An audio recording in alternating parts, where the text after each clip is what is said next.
Primeiro Reis 1, 41. Diz o seguinte a palavra de Deus. Adonias e todos os convidados que estavam com ele ouviram isso quando acabavam de comer.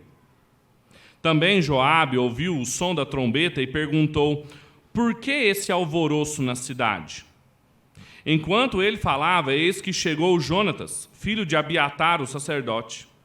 Adonias disse a Jonatas: entre aqui, porque você é um homem valente e deve estar trazendo boas notícias. Mas Jonatas respondeu a Adonias: pelo contrário, nosso senhor, o rei Davi, proclamou Salomão como rei. E Davi enviou com ele Zadoque, o sacerdote, Natã, o profeta, Benaia, filho de Joiada, e o Queleu e o Pereteu. E eles fizeram Salomão montar numa mula que era do rei. Zadoque, o sacerdote, e Natã, o profeta, ungiram o rei em Gion. Eles voltaram de lá cheios de alegria e a cidade se alvoroçou. É esse barulho que você ouviu. Também Salomão já está assentado no trono do reino. Além disso, os oficiais do rei foram abençoar Davi e disseram: que o Senhor Deus faça com que o nome de Salomão seja mais célebre do que o seu nome, e faça com que o trono dele seja maior do que o seu trono. E o rei se inclinou sobre o leito. O rei também disse o seguinte: bendito seja o Senhor, Deus de Israel, que assentou hoje no meu trono e permitiu que eu o visse com os meus próprios olhos. Então todos os convidados que estavam com Adonias começaram a tremer, se levantaram e foram embora, cada um pelo seu caminho. Porém Adonias, temendo a Salomão, levantou-se e pegou nas pontas do altar. Então alguém foi dizer a Salomão: eis que Adonias tem medo do rei Salomão, porque pega nas pontas do altar, dizendo que o rei Salomão me jure hoje que não matará esse seu servo na espada. Salomão respondeu: se for homem de bem, nenhum dos seus cabelos cairá no chão, mas se ele fizer alguma maldade, então morrerá. Então o rei Salomão enviou um mensageiro e o fizeram descer do altar. Adonias veio, se prostrou diante do rei Salomão, que lhe disse: vá para sua casa. Vamos orar mais uma vez? Pai, obrigado pela oportunidade que a gente tem de ler sua palavra, de poder estarmos diante dela, meditando no seu significado, em como ela é importante para nós. Ajuda-nos a encontrarmos nela sentido, significado para as nossas vidas, uma mensagem, Deus, que mude e alvoroce a cidade como o Senhor fez outrora. Nos dê entendimento da sua palavra, capacidade de compreendê-la, de respondê-la com obediência. Desejo do nosso coração. Nós oramos em nome de Jesus. Amém e amém. Quando foi a última notícia que você se lembra que deixou a cidade alvoroçada? O que aconteceu na última vez na sua cidade, aqui em Goiânia, de onde é que você vem, que todo mundo falava sobre isso, todo mundo temeu, se alegrou, pensou, comentou, falou a respeito disso? Quando que foi? Pode ter sido numa outra cidade. Será que são as catástrofes morais que a gente vê todos os dias no noticiário, de adolescentes entrando em escolas armados, homens entrando em creches armados? Isso alvoroça a cidade, isso mexe com o povo, isso coloca medo na população, medo de enviar os seus filhos de novo para a escola, medo de ir trabalhar na escola, se você é professor, professora. Quando que foi a última notícia que trouxe alegria para a cidade? Foi a vitória de um representante público? Foi a plantação de uma nova igreja? Foi a notícia da conversão de uma pessoa? Que notícia, que mensagem desencadeou alvoroço, barulho na nossa cidade? Esse trecho é um trecho de uma história sobre uma notícia que causou uma série de consequências para as pessoas que ouviram falar dela. Nós já vimos hoje pela manhã como que a coroação do rei Salomão pelo rei Davi trouxe muita alegria para o povo. Mas ela também trouxe outras reações, ela desencadeou outras coisas em Adonias, um outro filho de Davi, que tinha se autoproclamado rei que tinha dado um golpe político, estava dando um banquete e recebeu a notícia que havia um outro rei no trono. O livro dos reis, eu já mencionei, ele é cheio de personagens muito fortes, muito característicos, que a gente não encontra em outros livros históricos da Bíblia. A gente não encontra, por exemplo, em Samuel, em Crônicas. A história, por exemplo, do profeta Elias, do profeta Eliseu, só aparece aqui. Personagens fortes, tramas complexas, golpes, reis bons, reis maus, reis tementes a Deus, valentes, soldados bravos, guerreiros. E todas essas personalidades, toda a psicologia em torno de cada um desses personagens, finamente construídos aqui pelo autor bíblico, ele pode nos tirar o foco da nossa atenção, e a gente precisa tomar um cuidado para não pensar que são os reis, os súditos, os guerreiros, os profetas, os sacerdotes que são os protagonistas do relato bíblico do livro dos reis. Não são. 1º e 2º Reis é um relato sobre as dinâmicas de obediência e desobediência do governo de Deus. O governo de Deus, o trono de Deus, a cidade de Deus, que tinha ao seu redor todas as outras nações, as cidades dos homens, com seus representantes ali dentro, inclusive. Deus, através dos seus profetas, através da sua palavra, domina cada cena aqui. Suas promessas, o cumprimento delas, é o que vai ser o fio condutor para a gente interpretar o que está acontecendo. É o Senhor que governa no livro dos reis, não são os reis. Não é Davi, não é Salomão, é o Senhor. E diante desse contexto do livro dos reis, essa especificidade do livro dos reis, a gente pode se aproximar desse texto em específico. Como eu mencionei para vocês, o livro dos reis, nós estamos no 1º capítulo ainda, ele começa apresentando um Davi decadente, um Davi mais velho, um Davi incapaz de ir à guerra, um Davi incapaz de aquecer-se. E aí os seus servos procuram uma resposta humana, acham uma concubina para esquentá-lo. Adonias, o seu filho mais velho, depois que os seus outros filhos morreram por causa do pecado de Davi. Davi está colhendo as consequências do seu pecado. Adonias, então, se autoproclama rei. Dá um golpe, junta algumas pessoas para o seu conluio, chama para um banquete, pega alguns carros, alguns cavalos e se proclama rei. E, enquanto isso, Batseba e Natã vão confrontar Davi. Vão fazer uma pergunta para Davi, que Davi precisou responder, que o povo de Israel precisou responder e que eu e você precisamos responder também. Davi, quem reina? Quem é o rei, Davi? É Adonias? Adonias reina. Adonias tocou a trombeta, Adonias arrumou um monte de carro e de cavalo, um pequeno exército, e ele está se dizendo rei. É ele que é o rei? Então Davi responde, Davi reage. Aquele Davi acamado, trêmulo, de frio, ele reage, dizendo, não, a promessa de Deus para mim e para minha casa é que Salomão será rei. Manda chamar Batseba, manda chamar o profeta, manda chamar o sacerdote, manda chamar o chefe da guarda, vocês vão fazer assim, assim, assim, assim. Salomão deve ser o rei. E aí, então, quando o povo fica sabendo disso, o povo que tinha acabado de ver Adonias se proclamar rei, agora vê Salomão sendo proclamado rei. Mas vê Salomão sendo proclamado rei com a guarda de Davi, com o sacerdote, com o profeta. Eles, então, respondem com grande alegria. Dança, música, gritos, tão grande alegria, e aí a gente vai para o texto que a gente leu, que as pessoas que estavam longe, num banquete, com Adonias, o golpista, elas ouvem o barulho. Joabe, o ex-chefe da guarda de Davi, homem de guerra, experiente, mas aqui, traidor, ouve a trombeta, e aqui uma trombeta não passava desapercebida no ouvido daquele guerreiro. E eles querem saber o que é aquele barulho. O que é aquela mensagem, aquela notícia. Quando a gente tem essa resposta de Davi, Davi responde com obediência, quando ele é confrontado com o profeta, quando ele é confrontado pela palavra de Deus. O povo responde com alegria esse anúncio da palavra de Deus. Olha, o filho de Davi, o ungido do Senhor, está no trono. Agora, e Adonias? Como que Adonias responde? E os parceiros de Adonias, como que eles reagem a isso? Qual que é a reação diante desse banquete do golpe político? Quais são as consequências que a palavra de Deus desencadeia para esses governantes que estão querendo governar como os seres humanos governam, a partir do golpe, da força, do oportunismo. Esse é o tema desse texto que eu gostaria de compartilhar com vocês. Quais são as consequências da palavra de Deus nos governos humanos, naqueles que se rebelaram contra o governo divino e contra o reino de Deus? Quais foram as reações dos rebeldes quando ouviram que tinha um rei em Israel?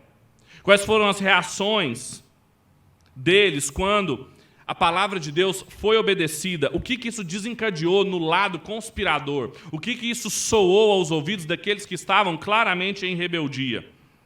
Esse é um trecho em que muitos mensageiros vão e vêm, a mensagem é comunicada, trazendo boas notícias e más notícias.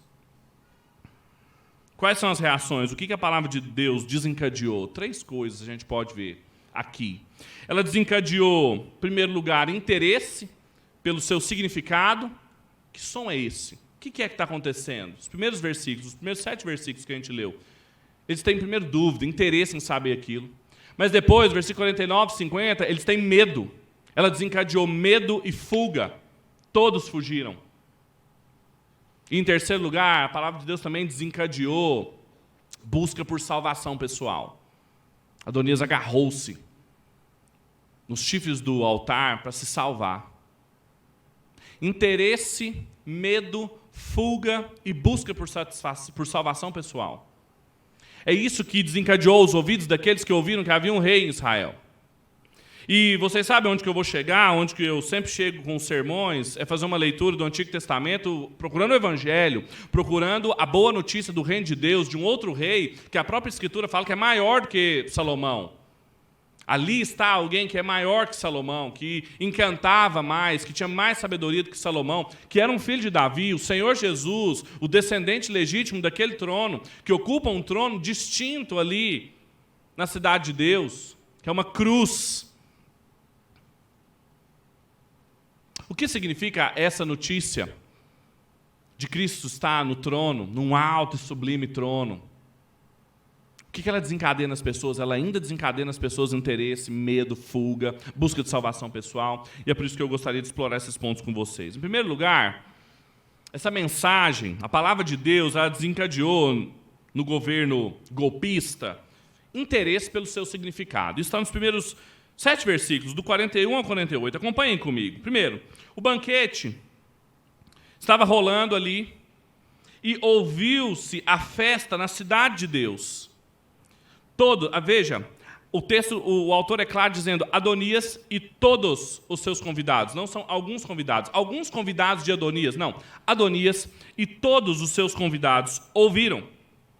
Imediatamente, quando eles pararam de comer, quando eles deram a última mordida, no último pedaço de comida, naquele banquete legal, que eles estavam assim, pensando que se tratava do banquete do próximo regime, que eles estavam ali de braços dados, com o poder, eles escutam a terra tremer, eles escutam as trombetas soarem.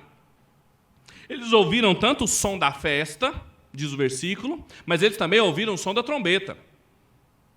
A alegria do povo, eles ouviram dança, festa, alegria, mas eles também ouviram uma trombeta. Eu falei para vocês hoje de manhã que quando o shofar era tocado, né, o pentecostal gosta muito do shofar. Se você já foi de uma igreja assim, eu já fui em shofar para tudo quanto é lado. Era um chifre. É a palavra hebraica aqui, shofar. Mas era uma trombeta que sinalizava um novo regime, um novo governo. Quando isso soou, ainda de barriga cheia do banquete da conspiração, Joabe, como eu mencionei para vocês, o ex-chefe da guarda de Davi, o homem que matou o marido de Batseba, o homem que pelejou todas as batalhas com Davi, mas agora estava do lado do golpe. Ele ouviu e ele fez a pergunta mais significativa desse capítulo. Literalmente, no texto hebraico está escrito assim: por que esse som da cidade que brada? Por que a cidade está bradando? Por que a cidade está nesse alvoroço? Por que essa cidadela está nesse alvoroço? Essa é a pergunta dele. A pergunta que eu fiz para vocês: que notícia, que mensagem que deixa a nossa cidade em alvoroço? A cidade que estava parada, a cidade que tinha um rei moribundo, a cidade que tinha um rei incapaz de se manter quentinho, estava só esperando morrer, de repente, ela começa a gritar, começa a vir som de flauta, de dança, som de trombeta. Joabe queria saber o significado daquilo. A primeira reação dessas pessoas que ouvem essa notícia é que eles querem saber o significado daquilo. O que significa? Que som é esse? Qual é o significado dele? E enquanto ele estava falando, especulando, aparece um mensageiro. Jonatas, filho do sacerdote Abiatar. Jonatas, que era um mensageiro da confiança de Davi, quando outro filho de Davi, Absalão, também deu um golpe de estado, Jonatas aparece, ele fica na cidade do golpe também de Absalão, enquanto Davi foge, mas ele aparece aqui, e o texto diz, Adonias olha para ele e fala, que bom que você chegou, porque você é valente, você é um homem de bem, de palavra, você é forte. Era alguém que estava trazendo uma mensagem. E aí, quando ele viu, Adonias pede para ele entrar, e precipitando-se, Adonias precipita, precipitando-se, ele diz assim, você deve ter uma notícia boa para mim. Você deve saber o que isso significa. A gente tem interesse em saber o que isso significa. Você deve saber, você é um homem bom, você é valente, você sabe. Muito provavelmente Adonias estava pensando o quê? Está tendo festa, está tendo música, é por causa de mim. É por causa do meu reinado. É porque eu sou o rei. Eles estão ali por causa da notícia de que agora Davi deve ter morrido, e agora eles sabem que eu sou o rei. E aí Jonatas coloca uma forma adversativa aqui muito grosseira para dizer assim, não, pelo contrário. Eu não tenho boas notícias, não é uma boa nova para vocês. E se vocês querem saber o significado, eu posso explicar com detalhes o significado do que está acontecendo para vocês. Que barulho é esse? E aí eu vou explicar. E ele passa então a explicar, contando detalhadamente o que aconteceu. Veja os detalhes aqui. Ele fala, primeiro, o nosso Senhor, o rei Davi, veja como ele chama Davi. Ele está falando que Davi é o rei, ele é o senhor deles, para alguém que tinha dado um golpe. Imediatamente, Jonatas já coloca qual lado que ele está. Falou assim, olha, nosso Senhor, o rei Davi, não é Adonias o rei, não é Adonias o Senhor. Ele ouviu a palavra de Deus, ele foi confrontado pelo profeta, e ele então chamou as pessoas, o sacerdote, o profeta Natã, o novo chefe da guarda, pessoas que não estão aqui, ele deu nomes para ele, chamou esse, que você não chamou para estar aqui, e ele chamou para ungirem Salomão. Ele chamou para ungirem Salomão, ele, o profeta, o chefe da guarda, os seus soldados. Imagine Joabe ouvindo isso. O queteu, o peleteu, os soldados filisteus que caminhavam com Davi há anos. Eles colocaram Salomão no trono. O seu irmão mais novo, Adonias, foi colocado no trono. E todo mundo está alegre, todo mundo subiu atrás do rei cantando, alegre. Todo mundo está feliz. Um sentimento que muito provavelmente as pessoas, quando estavam ali ouvindo todas aquelas notícias, já não tinham mais. Já não estavam mais alegres. Além disso, deixa eu te contar uma coisa que aconteceu, e aí ele introduz algo que não está no relato anterior. Os oficiais, os chefes, os verdadeiros, os que não estão aqui nesse banquete, eles foram até Davi.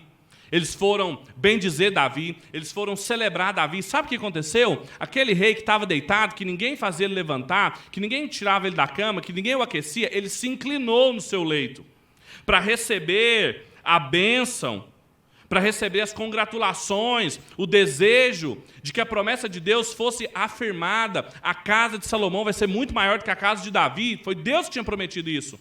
E aí Davi levanta-se para dizer: bendito seja Deus que me permitiu colocar no trono um descendente meu e me permitiu ver isso com os meus olhos. Foi isso que aconteceu. Esse barulho é por causa disso aqui. O significado desse barulho é isso aqui. Reclamaram as promessas de Deus para Davi e ele obedeceu e o povo se alegrou. Esse é o significado do som que vocês ouviram. Essa é a boa notícia na cidade de Deus. Mas parece que aquilo que era um perfume da salvação para muitos, cheirava morte para Adonias e o seu banquete. Essa é a primeira lição desse texto.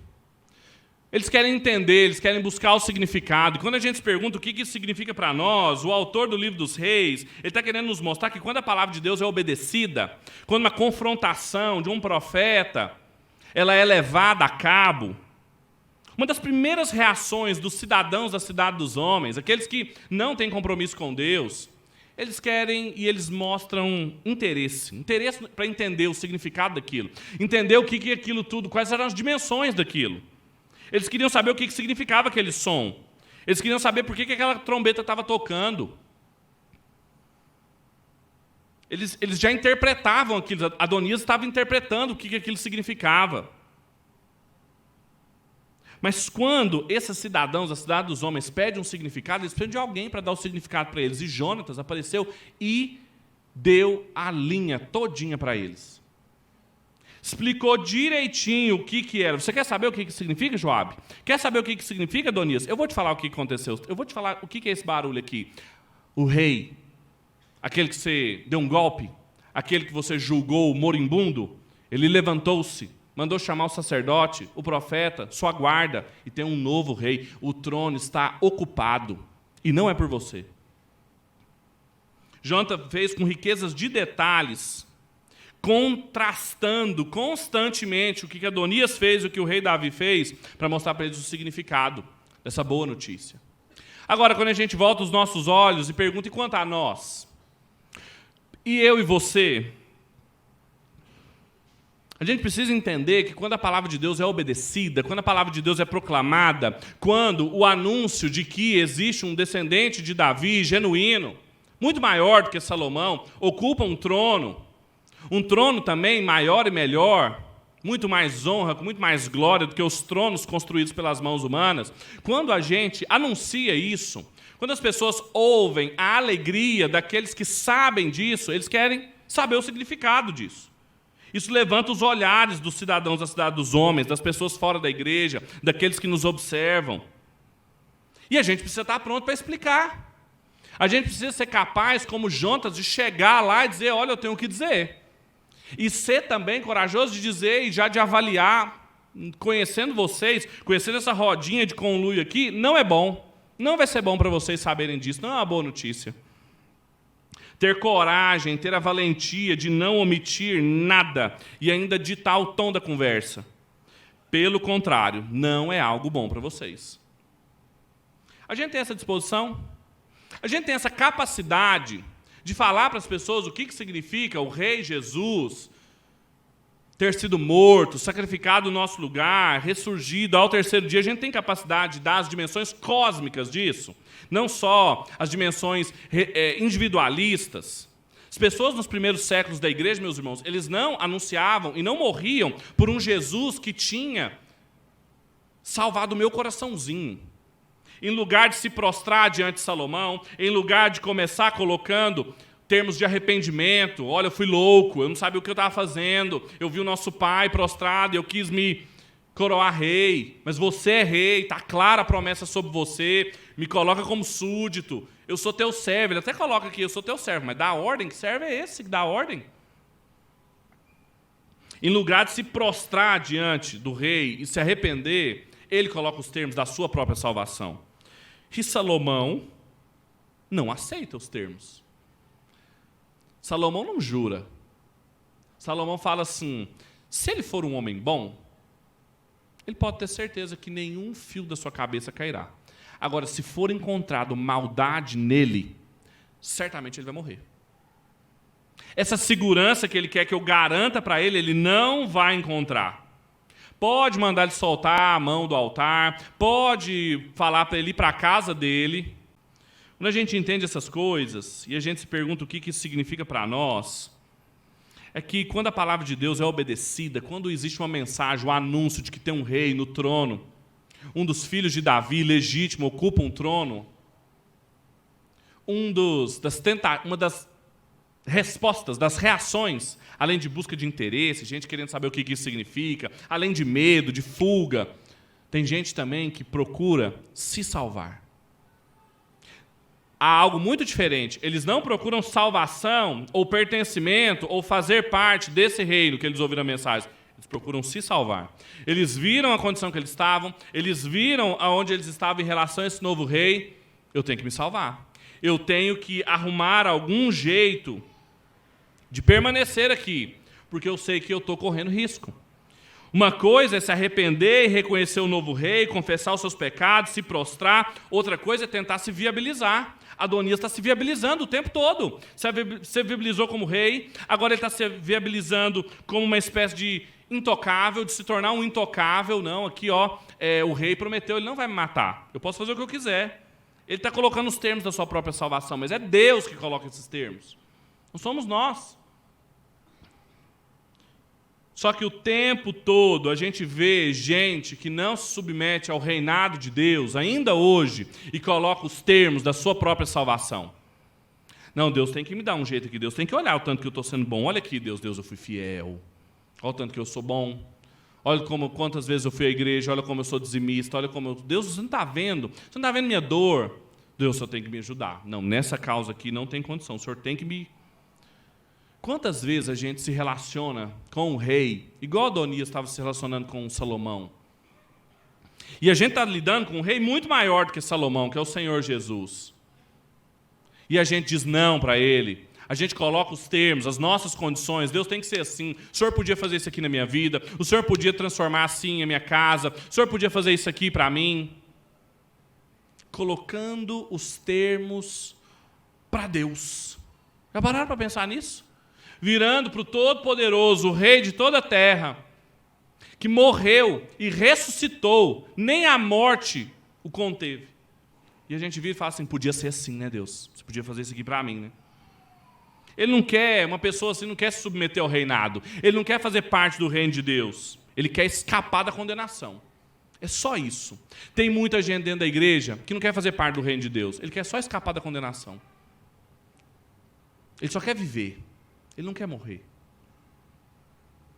E a gente? E eu e você? A gente coloca os termos para Deus. Deus tem que ser assim na minha casa, tem que ser assim com os meus filhos, tem que ser assim na minha igreja, tem que ser assim no meu ministério. A gente coloca os termos. Deus, não, se não for assim eu vou mudar, eu vou largar, eu vou deixar, eu vou divorciar, eu vou entregar para Deus, não vou cuidar mais. A gente coloca os termos para Deus. O que a mensagem do coroamento do rei, do genuíno filho de Davi causa em nós? Mero interesse em saber o que é? Medo, pavor, fuga, busca de escape ou alegria?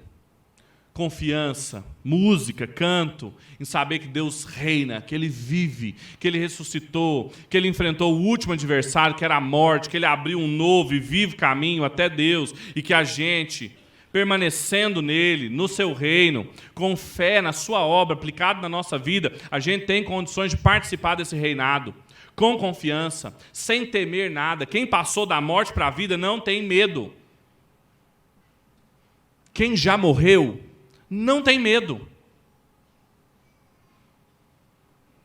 Agora, quem teme ainda e quer preservar a sua vida, quem quer salvá-la, tem que perdê-la. E se não quiser perder, vai ser condenado. Vamos orar? Feche seus olhos.